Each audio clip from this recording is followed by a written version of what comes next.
2020 anchor-in-chief of ABC News legal unit, Chris Cuomo, just got back from Aruba, and he's here with the very latest on the Joran van der Sloot case and some of the crimes making headlines. Please welcome Chris Cuomo. Chris, we're glad you're here. We were waiting to see when you did indeed get back because you returned from Aruba yesterday after interviewing someone who knows Joran very, very well. Yes, we got an interview with a young woman named Melody Grandillo. Now, she dated Joran van der Sloot when they were 17, 16 years old. She kept a very extensive diary. She has stayed in touch with him. The reason we believe she's important is that she can trace the change in this young man over time, from a lovey-dovey, sugary, romantic kid who seemed to be doing all the right things in life in this relationship and out into what we now suspect him of today. So it's important. I'm sorry, I just was thinking, so in there, what would people be looking for in an event that maybe turned him into something else? I think that it would be nice if it were that simple, right? Sure. It really would. But I think it's going to be a little bit more convoluted than that. But what's nice about this diary is that you get all these expressions from him about how he felt about this girl and love and how important love is. And then she starts to learn about him through this relationship. Remember, he's not that old now. Right. So this is an important thing in his life. It's only 4 years ago, this whole situation. Does the diary support everything that she talked to you about? Absolutely. There's no question. There's no reason to question her. In fact, she is protective of Joran van der Sloot. She is. He was her first love. There was an intimacy there. She wants to protect him. She searched for Natalie Holloway, shares the same birthday as Natalie Holloway. She was appalled by what happened in Peru, as is her family, but she's protective. So certainly. She's not the one who turned on him. I mean, she did not dump him, because that may be the issue. She broke up with him because, great point, because over time she learns, for all the I love yous, I mean, I could read out of this. Yeah, oh, yes, I will. Don't get too close to this book, though. I see you looking at it. This is so curious. This is a hard fought. I see you looking at it. Now, this is from him. Look, my angel, celebrating our first anniversary. You know, because you have changed my fortunes. You've captured me within. I mean, he's saying the right kinds of things. I can't say how much I love you, but it's definitely the utmost. I get jealous if other guys are hitting on you. I never get jealous. I think I'm afraid of losing you. I get jealous of other guys hitting on you.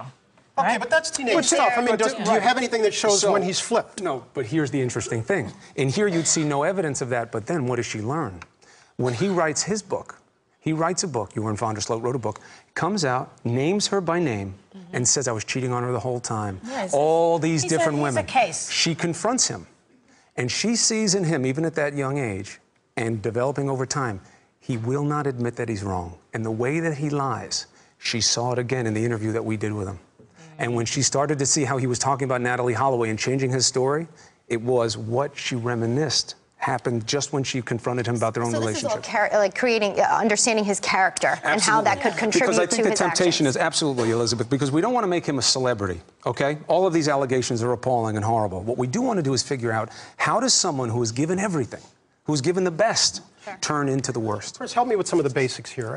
I read that he's offered to cooperate with the authorities in Aruba in exchange for a deal that he winds up being imprisoned in Aruba rather than Peru. Of course. Is an Aruban prison that much better? He's afraid of Peru. Aruban prison is like the Four Seasons compared to where he's going to be in Peru. John Quinones, legendary journalist for ABC News in 2020, he's going to be on Friday. He's in Peru. He's going to show us what the place is going to look like, that he's going to be in Peru. You do anything you can to get out of there. Here's the problem. One, he's a little late.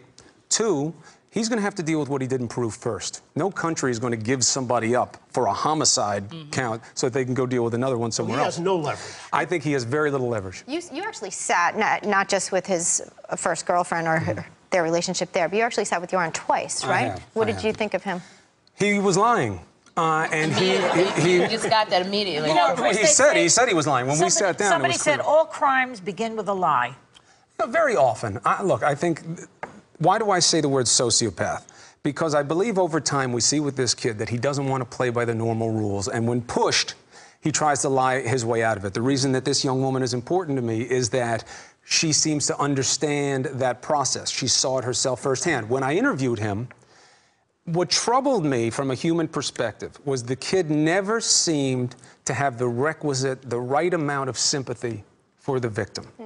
And when I interviewed him the second time when they were closing the case, Bryant, you would think that then, especially if you thought you did nothing wrong, you would be effusive in your emotion and sentimentality about the victim. Not at all. Look what she did to me.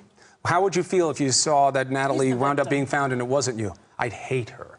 I'd hate her for what she did to my life. That lens of selfishness, I think, is a window into how someone can change. And no matter what happened with Natalie Holloway, we know one thing for sure.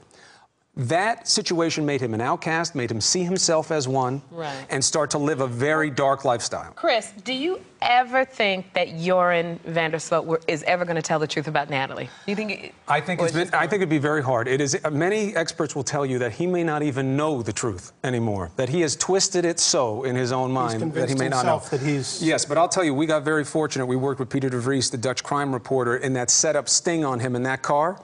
I watched that tape. There was like 27 hours of tape. I have to tell you, it seemed that he was telling the truth in that car to that guy. He had no motivation to lie. When he said she had a seizure, they got rid of her out at sea, it seemed believable to me at the time. Interesting. Chris, you know, you've been following this, and we will love to have you back to get some more information. Thank you. Our thanks to Chris Cuomo. Be sure to watch his exclusive interview with Joran Vandersloot's ex-girlfriend Friday night on 2020 at 10 p.m. right here on ABC.